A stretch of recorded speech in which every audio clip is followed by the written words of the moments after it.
간결하게 사는 삶, 가진 것이 적어도 감사하며 사는 삶, 내게 주신 작은 힘 나눠주며 사는 삶, 이것이 나의 삶의 행복이라오. 자, 사무엘상 1장부터 4장까지 보면 두 패밀리가 나와요. 잘 알다시피 엘가나의 패밀리하고 엘리의 패밀리가 나와요. 그래서 오늘은 이 두 집 이야기를 좀 하려고 합니다. 이 두 집 이야기가 끝나고 나면 그 다음에 또 두 집이 나오는데 그 두 집은 다윗의 집과 사울의 집 이야기가 나와요. 그러니까 사무엘상을 이렇게 보면 이 가정의 이야기를 통하여서 하나님께서 우리에게 주고자 하시는 메시지가 분명히 있는 것 같아요. 제가 전에는 그렇게 가정의 이야기보다는 개인의 이야기로 좀 풀어갔다면 오늘은 좀 가정 이야기를 통해서 여러분들이 꿈꾸고 있는 가정은 뭔지, 또 여러분들은 어떤 가정에 속해 있는지, 또 앞으로 만들어야 될 그 가정은 어떤 가정이길 원하는지 좀 한번 여러분들 말씀을 들으면서 엘가나의 가정과 엘리의 가정의 이야기를 통해서 좀 한번 여러분들 개인의 가정을 그림을 좀 그려보면 어떨까라고 하는 마음이 있어요. 자, 두 가정은 공통점이 많이 있어요. 둘 다 레위집하고 둘 다 제사장이에요. 하지만 엘리는 대제사장이에요. 그래서 제사를 집례하는 대제사장의 역할을 감당했던 것이 엘리였어요. 하지만 엘가나도 역시 제사를 돕는 사람이었어요. 제사 디테일하게 엘가나의 어떤 직책을 했다라는 말은 성경에 없어요. 하지만 제사를 도왔기 때문에 그 도운 자들이 받을 수 있는 음식물, 그 고기를 받았다라고 성경은 이야기하고 있어요.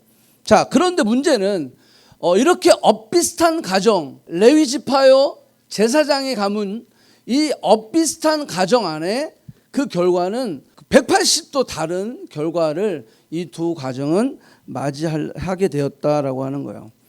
자, 엘가나의 가정은 우리가 이미 지난주에 이야기했어요. 이 가정은 일부 다처를 한 가정이지만 그 가정 안에 우리가 성경에 보다시피 일부 다처를 한 가정들이 많이 있어요. 그렇지만 항상 늘 그 가정에는 문제가 있어요. 아내끼리 싸우든지 남편의 사랑이 편파적인 사랑이든지 그래서 갈등이 오는 경우들이 굉장히 많이 있는데 어쨌거나 이 엘가나의 가정에도 어려움이 있었어요. 아이를 가진 분인나가 아이가 없는 한나를 구박하고 괴롭히고 막 이런 분위기. 하지만 이 엘가나는 한나를 본처죠. 한나를 더 지극히 사랑했던 그런 모습들을 볼 수가 있어요. 하지만 그 사랑이 한나의 아픔을 씻어주지는 못했죠. 자, 어떻게 씻었다고 그랬어요? 가정의 문제를 철저하게 너 때문이야. 내가 자식이 없어서 그래. 자식이 더 많아야지. 그래서 자식 컴피티션을 했던 게 아니라 그 어려움과 괴로움과 아픔들을 어떻게 풀었어요? 하나님 앞에 엎드려서 풀었다라는 거예요. 그래서 한나의 기도가 현숙한 여인의 기도였다라고 지난주에 말씀드렸어요.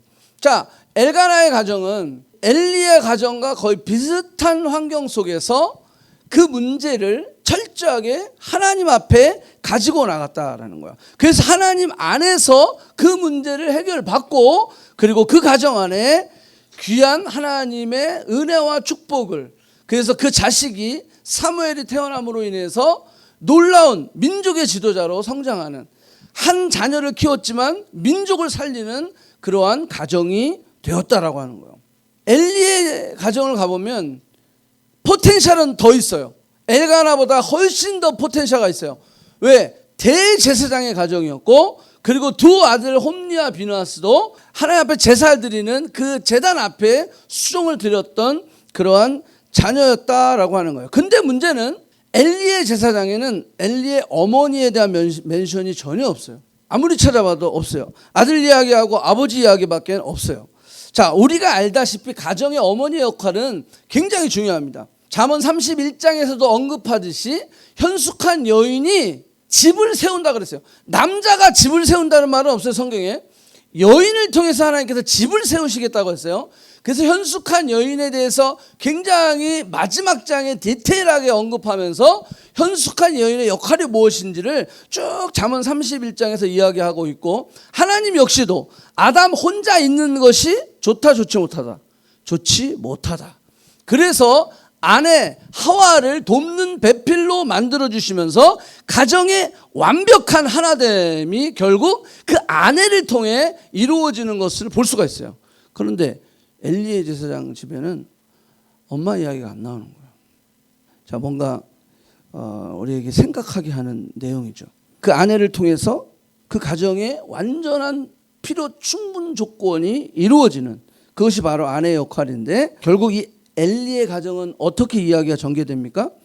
엘리의 나태함, 게으름, 영적인 둔감함과 깨어있지 못함, 대제사장임에도 불구하고, 그래서 결국 하나님의 진노를 받아 엘리도 비참하게 죽게 될 뿐만이 아니라 그 아들도 한날에 전쟁터에서 죽게 되고 그 며느리도 아이를 낳다가 죽게 되는, 그냥 하루아침에 이 대제사장의 가정이 쑥대밭이 돼버리는 거예요. 그냥 그것도 한날에. 도대체 이들이 이렇게 됐던 그 이유가 뭘까? 이 두 가정의 운명을 가르는 결정적인 차이가 뭘까? 자, 30절 띄워주세요. 자, 30절 보면 중간 끝쪽 보세요. 나를 존중히 여기는 자를 내가 존중히 여기고 나를 멸시하는 자를 내가 경멸하리라. 자, 이게 이 두 가정의 디퍼런트 리졸트를 가져오게 했던 키 센텐스예요. 아주 중요한 거예요. 나를 존중히 여기는 자를 내가 존중히 여기고 나를 경멸히 여기는 자를 내가 멸시하겠다라는 거예요. 같은 말이에요. 사실 히브리어 단어를 썼는데 멸시, 경멸. 자, 존중이 뭘까요?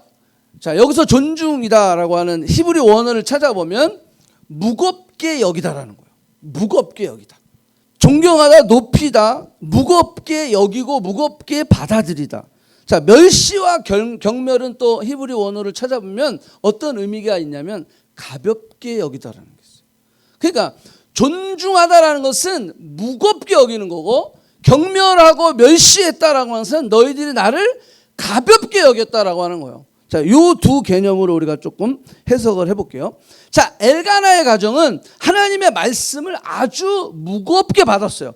귀하게 받았어요. 존중했어요.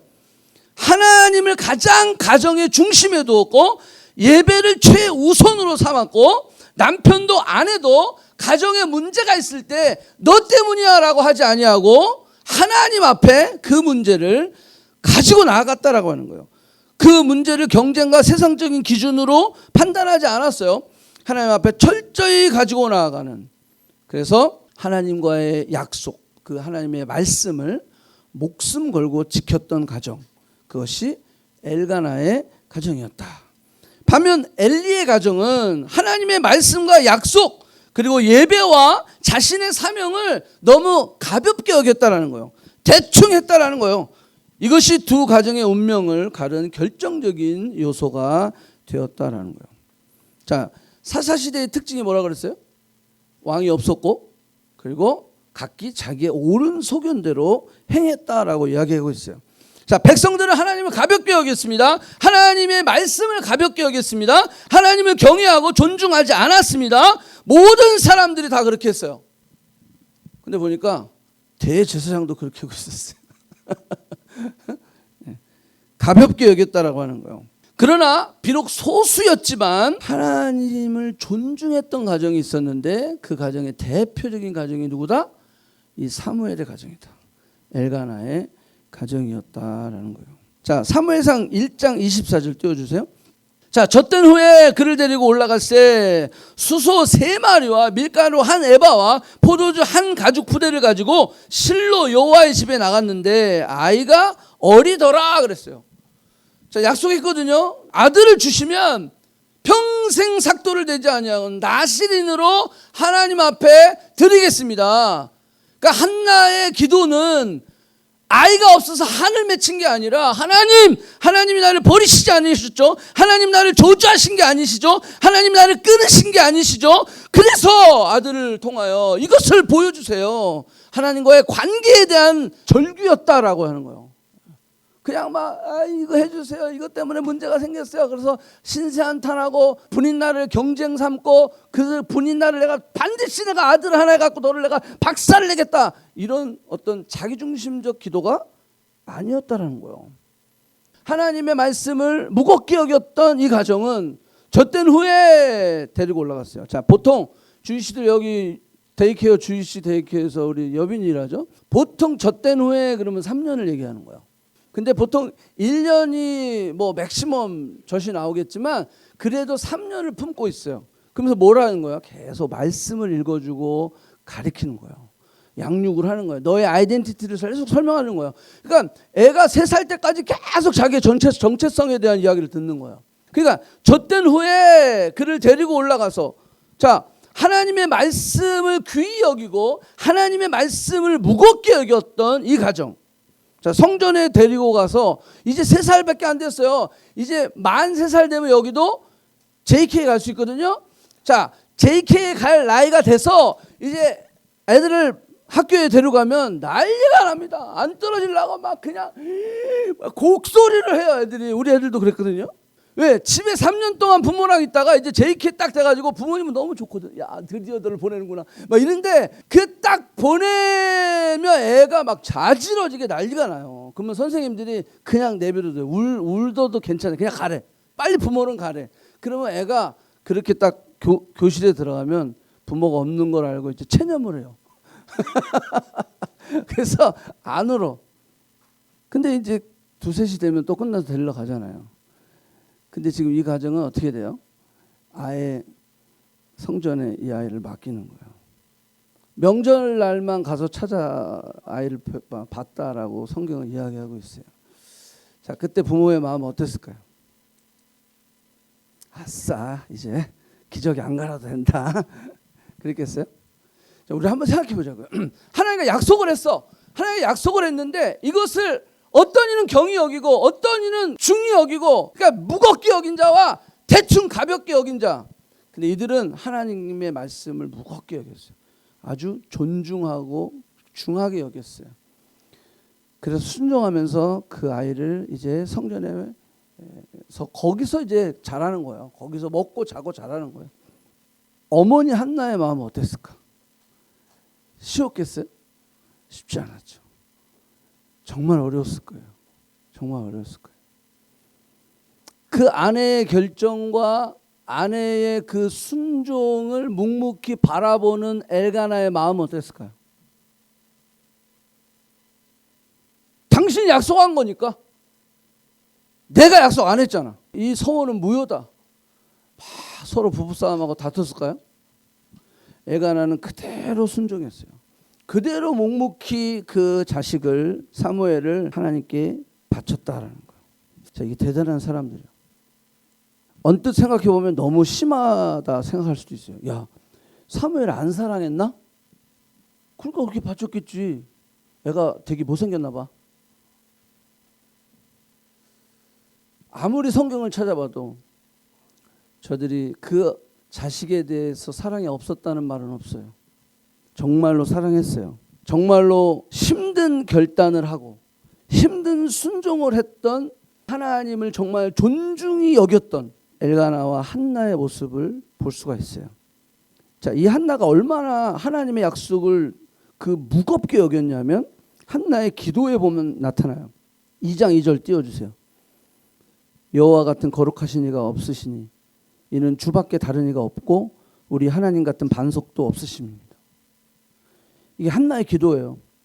6절 여호와는 죽이기도 하시고 살리기도 하시며 스월에 내리기도 하시고 거기에서 올리기도 하신다는 거예요. 7절 여호와는 가난하게도 하시고 부하게도 하시며 낮추기도 하시고 높이기도 하시는도다. 8절 가난한 자를 진토에서 일으키시며 빈궁한 자를 거름더미에서 올리시고 귀족들과 함께 앉게 하시며. 귀족들과 함께 어떻게 앉겠어요? 가난한 자가, 빈궁에 있는 자가. 그런데 하나님 그렇게 하신다라는 거예요. 영광의 자리를 차지하게 하시는도다. 땅의 기둥들은 여호와의 것이라. 여호와께서 세계를 그것들 위해 세우셨도다. 아멘. 이게 엄마의 기도예요. 여러분들 우리에게 이런 기도가 있어야 돼요. 이런 담대함과 자신감이 있어야 돼. 하나님이 죽이기도 하시고 살리기도 하시는 분이요, 우리를 낮추기도 하시고 높이기도 하시는 분이요, 우리가 진토에서 헤매고 아주 정말 거지같이 생활했을지라도 우리를 높이 올리셔서 저 귀족들과 함께 있을 수 있게 하시는 분이 바로 하나님이시다라는 거예요. 내 힘으로 돼요? 안 돼요. 하나님이 그걸 하셔야 된다라고 하는 거예요. 한나에게는 그런 고백이 있었어요. 누구보다 하나님을 존중히 여기고 경외하고 높였다라고 하는 것을 볼 수 있다라고 하는 거예요. 사무엘을 약속 그대로 하나님께 드리고 엘가나의 가정은 쉬지 않고 기도했을 거다라는 거예요. 끊임없이 기도했을 거예요. 성전에 올라가는 날을 고대하며 기다렸을 거예요. 왜?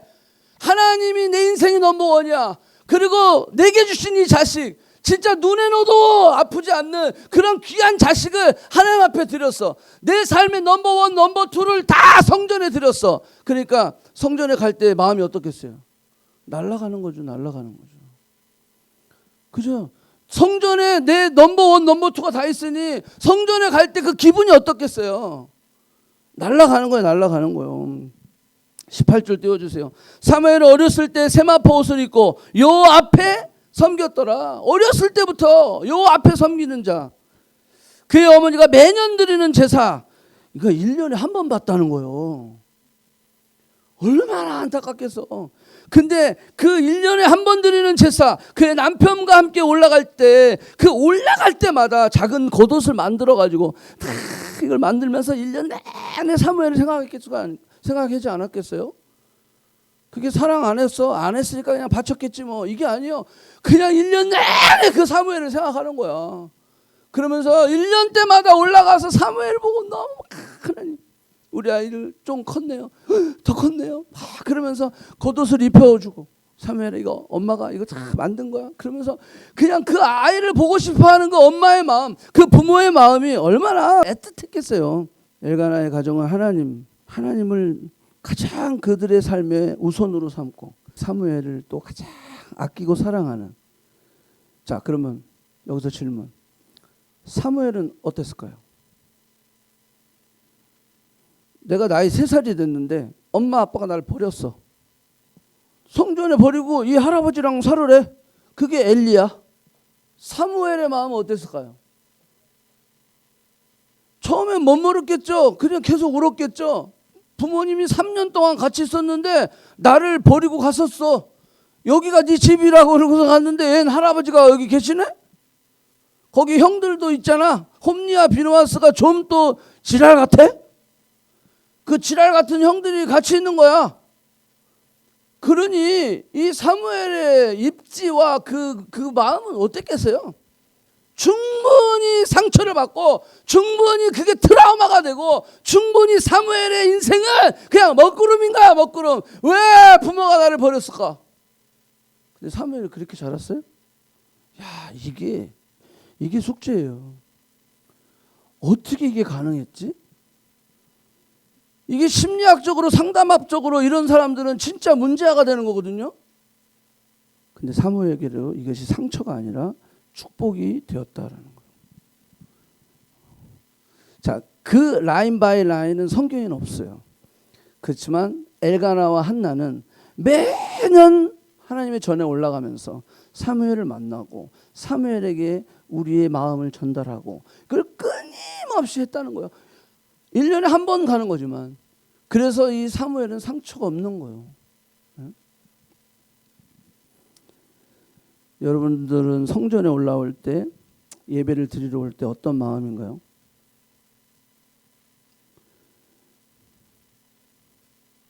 저는 말씀을 준비하면서 그런 생각을 해봐요. 과연 우리는 교회에 나올 때, 예배 드리러 나올 때 어떤 마음을 갖고 나오나? 아까 우리 수료자들 중에 그런 얘기를 했어요. 교회 갈 때 어떤 마음을 가지고 나아가는지 배우게 됐어요. 저는 이 말씀 준비하면서 굉장히 마음에 찔렸어요. 마음에 찔리면서 내 인생의 넘버원, 내 인생의 넘버투, 그게 이 엘가나의 가정에는 다 성전에 있었어.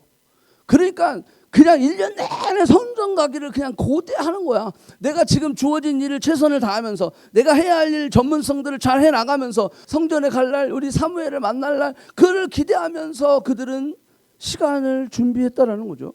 자, 우리는 일주일에 한 번씩 주님의 전에 나와 예배를 드립니다. 내가 이 예배를 드릴 때 과연 엘리의 마음일까 엘가나의 마음일까? 엘리의 마음은 어떤 마음이었을까요? 매번 하니까 그냥 형식적이고 습관적인 거야. 성의가 없어. 그냥 모태신앙이니까 교회 가는 거야. 뭐 친구 만나러 가는 거야. 물론 처음 신앙생활할 땐 그럴 수 있어요. 근데 우리의 신앙생활이 어떻게 발전해야 되는 거야. 그래서 우리의 삶 속에 하나님이 중심, 교회가 중심이 돼야 된다는 이유가 바로 거기에 있는 거예요. 하나님이 왜 예배를 이스라엘 백성들에게 먼저 회복하게 했는지. 왜? 너의 예배의 대상이 그 예배를 향해서 너희들이 나오는 마음과 하나님을 향한 그 존중하는 마음, 경외하는 마음이 결국 우리의 인생을 만들기 때문에 그런데 우리가 하나님 앞에 예배드려오는 마음이 교회에 내가 넘버원, 넘버투가 없거든. 내 넘버원, 넘버투는 지금 저쪽에 있으니까 빨리 예배 끝나고 저거 만나러 가야지. 빨리 예배 끝나고 내가 저거 하러 가야지. 그게 넘버원, 넘버투가 저쪽에 있으니까 이 예배에 집중을 못하는 거야. 그래서 우리 안에 가장 귀한 것을 하나님 앞에 드릴 때 물질 있는 곳에 너의 마음이 있다 그랬거든요. 그러니까 내가 하나님 앞에 내가 가장 귀한 것들을 하나님 앞에 올려드릴 때 나는 교회 나올 때 너무나 기대가 되고 너무나 사모함이 생긴다라는 거예요. 저는 그걸 좀 반성하게 됐어요. 이 모습을 보면서 사실 이 성경에 그런 표현은 없어요. 없는데 이걸 묵상하며 보니까 아 정말 이분들은 교회에 나올 때 이분들은 정말로 하나님 앞에 나올 때 얼마나 기대하는 마음으로 나왔을까. 얼마나 사모하는 마음으로 나왔을까. 그러니까 하나님께서 이들을 그냥 축복을 안 해주실 수 없는 거야. 안 해주실 수 없는 거야. 나를 존중히 여기는 자는 내가 존중히 여기고. 그래서 뭐라고 그러냐면 35절 한번 보세요. 35절. 내가 나를 위하여 충실한 제사장을 일으키리니 너무나 하나님을 경외함이 없어. 너무나 하나님을 존중함이 없어. 그냥 다 하나님을 얕게 여겨. 그냥 가볍게 여기는 거야. 이것도 이 사사시대 사람들이. 그런데 내가 나를 위하여 충실한 제사장을 일으키는데 이게 누구야? 사무엘인 거예요. 사무엘이 뭐라고? 충실한 제사장이라는 거야. 야, 이런 축복을 안 해줄 수가 없잖아요. 자, 35절 계속 봅니다. 이 사람은 내 마음, 내 뜻대로 행할 것이라. 누구의 마음? 하나님의 마음, 하나님의 뜻대로 행한다라는 거예요. 누가? 충실한 제사장 사무엘이. 어느 집안에서 태어난 거야? 엘가나의 집안에서. 엘가나의 가정은 어떤 가정? 이게 다 연결되는 거야. 그냥 그래서 이 가정이 얼마나 중요한지 몰라요. 충실한 제사장. 내 마음과 내 뜻을 행할 것이야. 내가 그를 위하여 견고한 집을 세운다는 거야. 아멘? 누가 세운다는 거야? 하나님이 견고한 집을 세우신대. 야, 이러면 누가 무너뜨리겠어요? 하나님이 세우신다는데. 와, 대박이죠? 그리고 거기 보세요. 그가 나의 기름 부음을 받은 자 앞에서. 이건 누굴 얘기하냐면 엘리를 얘기하는 거예요. 엘리가 기름 부음 받았거든. 엘리 앞에서. 그럼 뭐야? 엘리를 대신해서란 뜻이에요. 엘리를 대신해서 영구히 행하리라. 이게 하나님의 약속이에요. 자, 엘리 제사장의 가정을 향한 하나님의 저주의 말, 심판의 말, 오늘 본문에 다 있어요. 엘가나의 가정을 향해서 하나님 주신 말씀, 약속의 말씀, 축복의 말씀. 뭐 누구든 물어보면 어느 가정으로 여러분들 원하십니까? 당연히 엘가나죠. 그러면 우리 안에 기본적으로 이 세 가지가 있어야 돼. 첫째, 하나님을 하나님으로 인정하는 가정이 돼야 돼. 하나님을 하나님으로 인정하는 가정이 되어야 된다는 거예요. 29절 한번 봅니다. PPT 있어요. 너희는 어찌하여 내가 내 처소에서 명령한 내 재물과 예물을 밟으며 내 아들을 나보다 더 중하게. 이게 엘리 제사장을 향한 거거든요. 어찌 하나님의 예배를 경히 여기고 하나님 앞에 드려진 그 예물들을 경히 여기고 심지어는 네가 나보다 너의 자녀들을 더 사랑했다라는 거예요. 자, 이게 하나님을 하나님으로 인정하는 거예요. 자식을 누가 주셨어요? 하나님이 주셨어요. 그래서 자식보다 하나님이 우선이 돼야 돼. 자식이 우상이 되면 안 돼. 자식이 내 삶의 첫째가 되면 안 돼. 누가 첫째가 돼야 돼? 하나님이 첫째가 돼야 돼. 아멘? 뭔 일 있으면 늘 이 엘리 가정은요, 자식을 너무 하나님보다 아끼고 사랑하는 바람에 다 스포일 시켜버린 거야. 부모가 우선순위가 바뀌어버렸어요. 엘리 제사장은 하나님이 우선이 아니라 여기 말씀 그대로 자식을 네가 나보다 더 사랑했다라고 이야기했어요. 부모에게 우선순위가 바뀌니까 자식들도 어떻게 될까요? 그렇죠. 부모가 그렇게 사는데 뭐 자식들도 우선순위가 바뀌는 거죠. 하나님이 우선이 아니라는 거예요. 자, 12절 띄워주세요. 2장 12절. 엘리의 아들들은 행실이 나빠 여호와를 알지 못하더라. 예. 자식들도 하나님을 뭐 했다는 거예요? 가볍게 여겼다라는 거예요. 가볍게 여겼다. 행실이 나빠 하나님을 알지 못하더라. 아니 제사장이 하나님을 알지 못한데 이 말이 돼? 말이 되는 거예요. 여기 토론토 대학교에 신학교 많죠. 여기 토론토 대 학생들 많이 있으니까 거기 신학교 교수 중에 예수 안 믿는 사람이 많아요. 그냥 자기는 이게 그냥 직업이라는 거예요. 직업. 교수가 예수를 안 믿어? 신학교 교수가? 한국도 지금 그러고 있어요. 제사장인데 여기 보니까 하나님을 모른대. 하나님을 모른대. 16절 띄워주세요. 자, 이게 제물을 바치면 어떻게 되냐면 화목제물 같은 경우는 바치고 나서 이제 끓여요. 끓이고 나면 이게 그 꼬챙이로 푹 찍어서 걸리는 그 고기들은 그 제사를 집례했던 제사장이 먹게 되어 있어요. 근데 이 홈리와 비누아스는요, 군고기 말고 그냥 살고기를 달라는 거예요. 16절. 아니하면 내가 억지로 빼앗으리라. 이게 누가 한 거예요? 홈리와 비누아스가 그렇게 했다는 거예요. 이 소년의 죄가 여호와 앞에 심히 크면 그들이 여호와의 제사를 모았다 멸시함이었더라. 가볍게 여겼도다라는 거예요. 가볍게 여겼도다.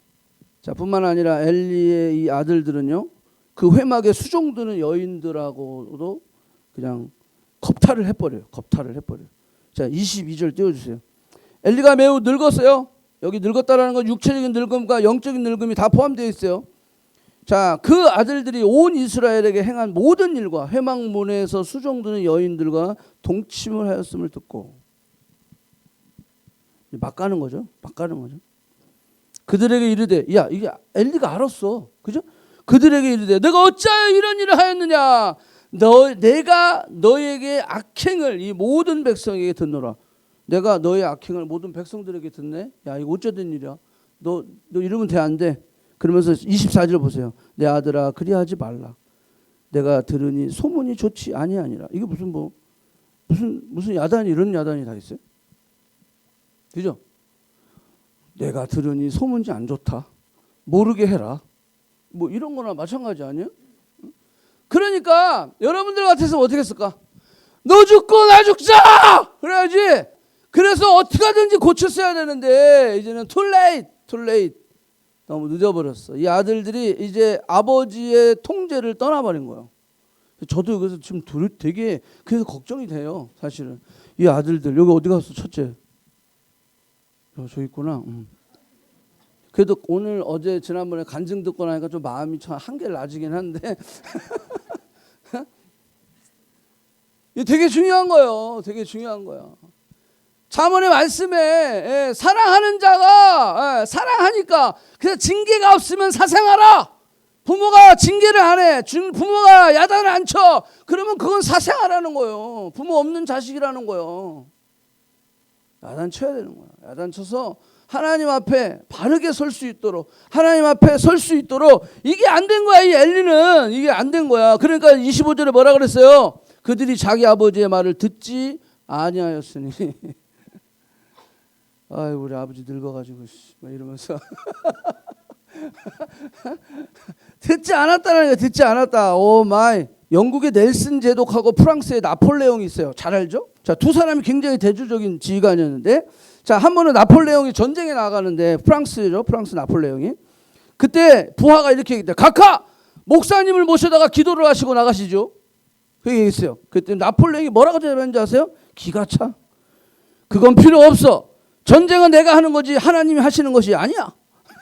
그래서 죽은 거예요, 나폴레옹이. 전쟁과 하나님은 아무 상관이 없어. 안타깝게도 그렇게 해서 결국 나폴레옹은 자신의 꿈을 못 이루고 죽는 거예요. 자, 반면에 영국의 해독, 제독이죠. 닐슨은 뭐라 그랬냐면 전쟁에 나갈 때 하나님께서 집을 세우시지 아니하시면 세우는 자의 수고가 헛되다. 하나님께서 성을 지키시지 아니하시면 파수꾼의 깨어있음이 허사다라고 하는 말씀을 늘 암송을 하고, 그리고 전투에 나가기 전에 군목을 그 배니까 제독이니까 군목 이 배 위에 가판 위에서 무릎을 꿇고 기도했어요. 그래서 결국 영국의 넬슨은 승리했다는 거죠. 여러분들은 어떻습니까? 하나님은 하나님으로 인정하고 계십니까? 하나님은 하나님답게 여러분들의 삶 속에 그렇게 인정하며 살고 있습니까? 자, 두 번째. 자, 하나님 앞에 성실한 가정이에요. 성실해야 된다. 성실한. 엘리와 사무엘을 하나님께서 맡겨주신 일에 이 자세가 달랐어요. 엘리는 하나님께서 맡겨주신 일을 성실하게 하지 않았어요. 반면 사무엘은 하나님께서 맡겨주신 일을 성실하게 했다라고 하는 거예요. 엘리는 보면 3장 2절 띄워주세요. 눈이 점점 어두워져 갔어요. 잘 알지 못해요. 그래서 그가 자기 처소에서 누웠고, 근데 거기 3절 보세요. 하나님의 등불이 아직 꺼지지 않았는데 사무엘은 하나님의 궤에 여호와의 전에 누웠어요. 자, 엘리는요 이제 모르겠다, 하나님의 등불이 꺼지지도 않았는데 자기는 자기의 처소에 가서 누웠대. 근데 사무엘은 하나님의 등불이 꺼지지 않았으니까 하나님의 전 앞에, 그 전 앞에 누워 있었다라는 거예요. 자, 누가 성실해요? 자기 집에 가서 누워있는 엘리야. 하나님의 등불이 꺼지지 않았는데 지금 대제사장이, 지금 사무엘은 몇 살이야? 사무엘이 이제 애예요. 지금 엘리는 40년이나 사사로서 활동을 했던 아주 베테랑 중에 베테랑인데 자기는 그냥 처소에 가서, 이게 벌써 매너리즘이야. 네가 지켜라. 그리고 자기는, 그러니까 애들이 개판이 되는 거예요. 개판이 되는 거예요. 그래서 저도 노력하는 거야. 목사가 어떻게 하든지 솔선수범을 하려고. 얼마 전에 또 톡이 왔어요. 목사님 영상 잘 봤습니다. 비전 출입. 근데 언제까지 그러고 다니실 거예요? 그래. 그래서 what? 지금 목사님 나이도 생각하셔야죠. 응? 그렇게 다니시다가 병납니다. 고마워. 근데 당분간은 계속 할 것 같아.